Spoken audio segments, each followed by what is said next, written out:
Okay, so we got a whole bunch of stuff here from Axis Flying. Obviously, we're going to talk about the new CineON C35 that you see here in the video. But I'm going to bury the lead here. I'm going to talk about this momentarily. They did send a bunch of other stuff, and I'll talk about those first. So first off, they sent me some of these stick ends here. So this is the M4 size stick end. There's two styles. There's this kind here. I think it's kind of for thumbers. And they have another one that looks like this. And I think this is for pinchers because the grips are on the side. And this is the M3 size stick end. This actually feels pretty good as a thumbing stick end as well, but I think it's meant for pinching. So they have M3 and M4 sizes of these stick ends. I believe there's only two styles. There might be more. Check the link in the description. I might be mistaken on that one, but yeah, those are the only two that they sent. But I haven't really flown with these yet. They do feel nice, just tactilely in terms of how they feel. Yeah, this is definitely for thumbing because the grippies are on the top, not on the sides. So I think they feel very nice. That they don't feel sharp, but they have a good grip. I wish they had different colors. I think this is the only color that they've got currently. Some other colors would be nice. I just want to show you that one really quick, so link will be in the description. They sent along this motor here. It's a 1507 size motor, so this is kind of what it looks like. It's C157 is the name, and this is actually made for the DJI Avata. You can see 3-hole mount here. I think it's a 10mm mounting pattern. It's a nice motor. I don't have an Avata. I don't plan on getting one, so I have no way of testing these. However, if you are one of my subscribers and you follow me on Instagram, let me know if you want to see me give this away on Instagram, and if you're willing to share your footage on your Avata with these, that would be helpful, and I could share with other people. Let me know in the comments, because I have no intention of getting an Avata anytime soon. But if you're already one that has one and would like to try these out, let me know. These, I heard, have a little bit more power, but they're not as efficient, so your flight time goes down a little bit. That's just something I've heard through the grapevine. Don't take my word for that, obviously, because I just that's all secondhand knowledge. But yeah, let me know if you want to see this on Instagram, and I'll go ahead and post it there based on level of interest, of course. So in addition to the C35, which is the complete drone that they sent me here, they also sent me a C30 Frame Kit, and it's obviously the 3-inch version. It looks like this. Basically, it's pretty much the same. It's just for 3-inch props, and it's got the new prop guards. Of course, we'll talk all about that here in this video. And the frame is pretty simple in design. So you basically have the main plate here that holds the motors and probably all the flight controller components and all that stuff, and then this bottom plate that probably holds like the video transmitter, DJI in my case. And yeah, so I'm probably going to build this one out. I think the specs for the pre-built bind and fly is like a 2004 motor, so interesting size choice. We'll talk about that here in this video, why they went with the certain sizes they did. 2004 is a big motor for a 3-inch prop, but it is inverted, so that big motor is not going to be blocking the thrust as much as you would think. So they also sent along some different colored prop guards. I don't know if there's any more than the smoke gray and this sort of clear green color or not. Check the link in the description. There might be additional ones by the time you watch this video. But yeah, this is the 3-inch one. It's it's very stiff, of course. I'm not sure what kind of material this is exactly, but it does feel like it's going to be durable, but it doesn't feel brittle. It's kind of hard to explain. Of course, all these are going to break in a very hard crash, of course, and they've redesigned these to be very easily replaceable. So I think a theme for a lot of designs now is maintainability or repairability. So obviously on the 3.5 inch or 3-inch Cinewhoops, people seem to be bashing these around quite a bit, much more than I do. And this one is the 3.5 inch one. It's fairly stiff as well. I mean, it's going to bend, but that's okay because it's meant to give a little bit in a crash, but it does feel like it's going to hold up. Of course, you know, every crash is different, so your mileage may vary. So in terms of the drone and what you get in the box, not much. So it comes with the HQ props on here, the 90mm, which you've seen on the Cinolog. I'll show you that here in a second, but it's the same one. It's got the tapered edges. These are definitely less noisy than the gem fans. This is the second set of props included. So if you prefer the gem fans over the HQ, the gem fans in terms of performance, they're much louder, but they're going to give you a more top end. So if you tend to fly more in the 50 to 100% throttle range versus 0 to 50% throttle range, you probably want to go with this one. Assuming you don't care about the noise, because obviously this one at 100% throttle is quite loud. If you had both of these at 100% throttle, the HQ is not as loud, but at the top end at 100% throttle, it is not as much thrust. So if you feel like you want more thrust, you can swap out the prop in exchange for a lot more noise. So I'm not going to go into a deep dive into how these two compare, because obviously this one came after the Cinolog. This is the Cinolog Performance, of course, which they upgraded the motors and the prop guards in response to a lot of people's requests for stronger prop guards and more powerful motors. I think that every time a new model comes out, something else will give it even more power, and so that's what Axis Flying has done here. Is they've seen what GRC has done with their Cinolog 35, and they're like, people want more power? Sure, we'll give them more power. We'll give them an even bigger motor on the C35 here. So this is similar to the Blue Cat design that they came out with earlier, but that was like with carbon and TPU parts for the prop guards. And one of my complaints about that design was that repairability was going to be kind of a challenge, because there's a lot of screws and little parts here and there. So it would require quite a effort to fix the prop guards in case you do break it on that one.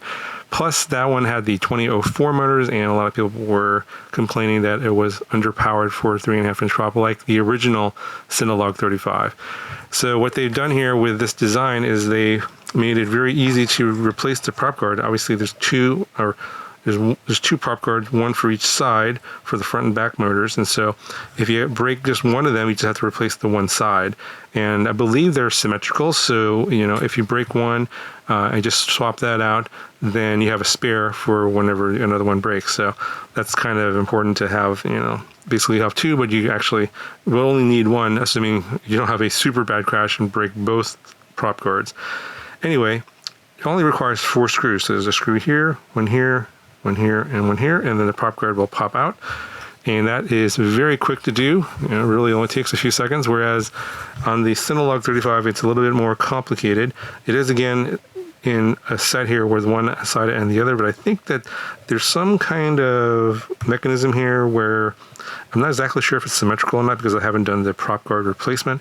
If you have, let me know in the comments below. I think they are, but I'm not 100% sure. You might, you know, it might be, you might need one versus the other, so I'm not 100% sure on that one. But it will require taking the screws off of the motors. So that's going to be at least 8 screws for the motors to take the prop guard off. Plus, I believe you're going to need to take these 3 off as well, and then you'll be able to swap out the prop guards. So that's 11 screws versus 4 screws, and then the motors will obviously be dangling over here. Yeah, so it just makes the maintainability, the repairability is a little bit easier on this design, but it's a bit wider than the Cinolog 35 in terms of the profile. It's not much, but yeah, and it's also much heavier. So let me just show you what the weight is. Okay, so this is without the GoPro mount, because I have a Hero 11 here, and I just mounted it directly without a case or like one of the slide-in TPU cases. So in terms of the overall weight, I think you have to account for that. It's, I forget exactly how much that weighed. It was, I think, 20 grams or 25 grams, somewhere in there. But this is without that. And this is coming in at 308 grams. And if I remember correctly, the CineON C35 Performance with the GoPro mount was like around 285. So you have to add another like 20 grams, just like say like, let's round it up to 310 plus 20, 330. So this is like say around 330 grams. And then the CineON C35 Performance is around 285. So that is, what was that, about a 45 gram increase in weight here. And mainly it's for the bigger motors, but also I think this main plate's a lot thicker. It's a 3.5 millimeter main plate here, and I think on the CineON C35 it's a 3 millimeter. So you get a lot more carbon here. You get this sort of simplified design to make it easier to repair, and the bigger motors add quite a bit more weight to this one. Okay, so these motors, they're 2204 sized motors. And obviously they come with the 5 millimeter prop nut here, the full size motor here. Whereas on the CineON C35 Performance, these are 2105.5 size motors. So it's going to be hard, it's going to be difficult to explain how the motor feels a little bit different. I think to most people that haven't flown for a long time, you're not going to be able to tell much in terms of how it really performs. The thing about the C35 here is that it did not come with a PID tune. And I've seen they've done this before. For some reason, on some models, they have included a PID tune, and on others, they seem to have forgotten about it. But I have a feeling that they've done this to get this out for review quickly, and they're probably going to have a tune for the models that are going to be sent to customers. I don't have verification on that one, but I've seen that before on some other models where the sample I got didn't have a tune on it, but then later on I learned from other people that it did come with a tune on it. So I flew it the way it came it's just stock Betaflight PIDs, and there's a little bit of wobbles and stuff, but it actually flies pretty good on default PIDs. And I have to say that this is in terms of the motor size for a 3.5 inch Cinewhoop, this is definitely the biggest motor that I've seen yet on a pre-built model. I'm sure there's a custom model out there. Someone's probably put a giant 2806 motor on their 3.5 inch Cinewhoop. But in terms of a, bind and fly that a company's making, this is the biggest one that I know of. If there's another one out there that's a bind and fly that has an even bigger motor than this, like say 2205, 2207, something like that, let me know. I'm curious to see what that does.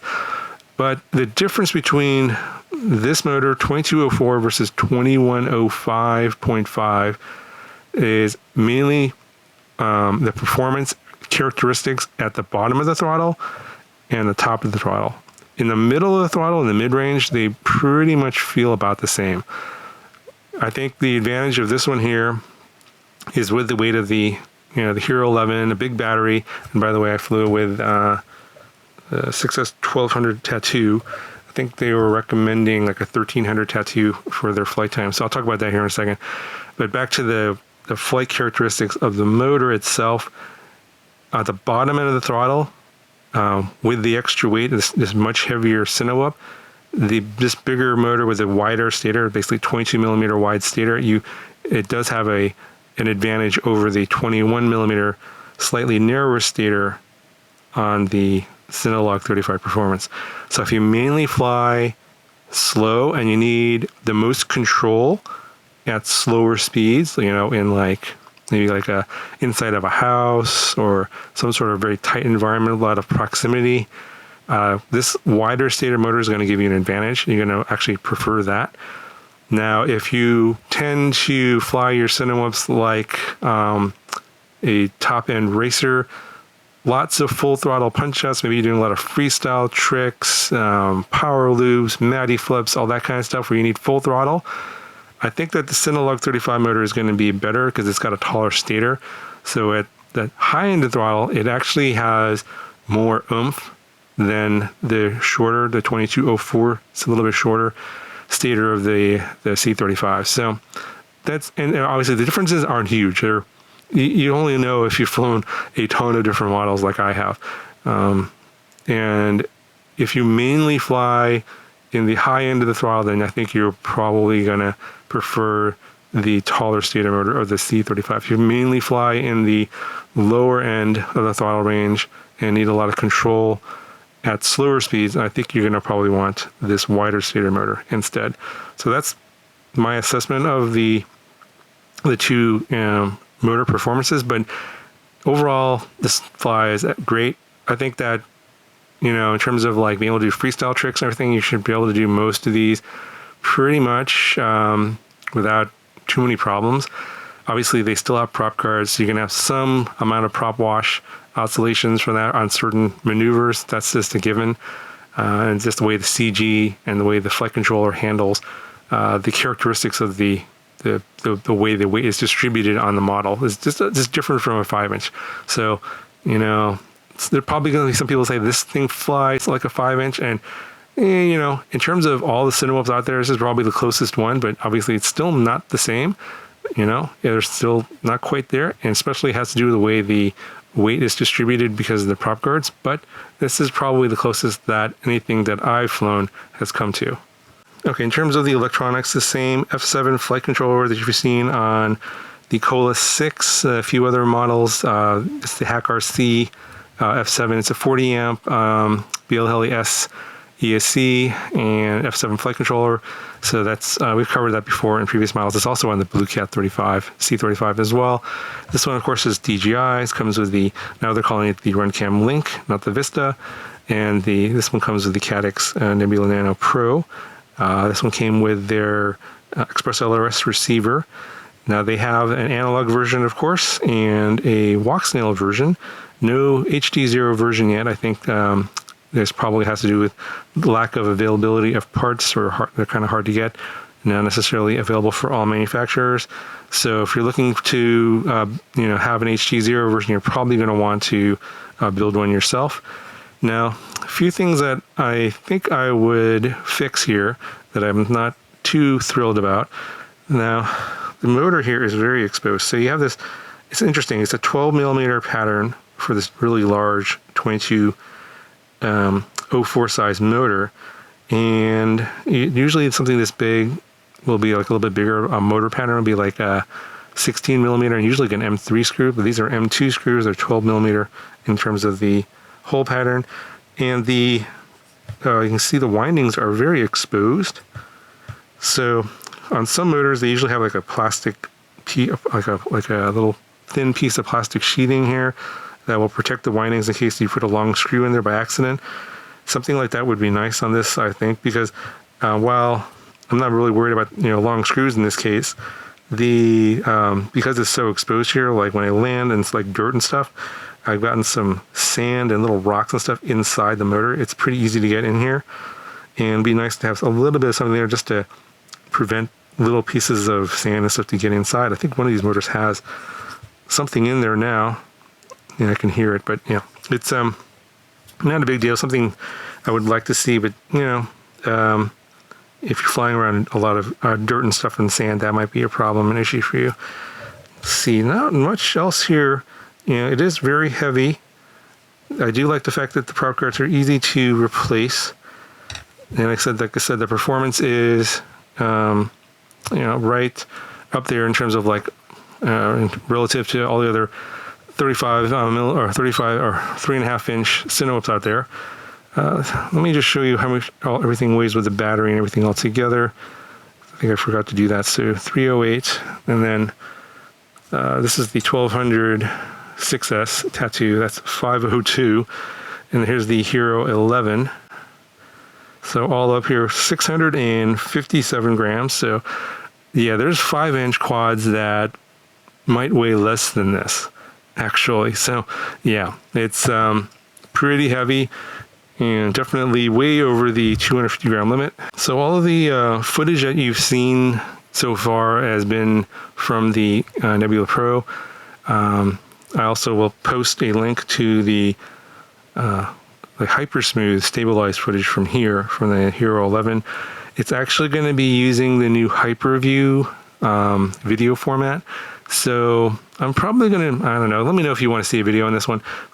Considering making a video on comparing the hyperview on the Hero 11 versus the super view on the Hero 10, because it has a much wider vertical field of view, even wider than the super view on the Hero 10. So if you're interested in that kind of video, let me know in the comments below. I might make that depending on how much interest there is, but I think that's going to cover for this one. I'll put a link to that video in the video description if you want to see what hyperview looks like. It's kind of, it's different. Let me know in that video what you guys think in terms of the way that looks. That'll do it for this video. Talk to you guys in the next one.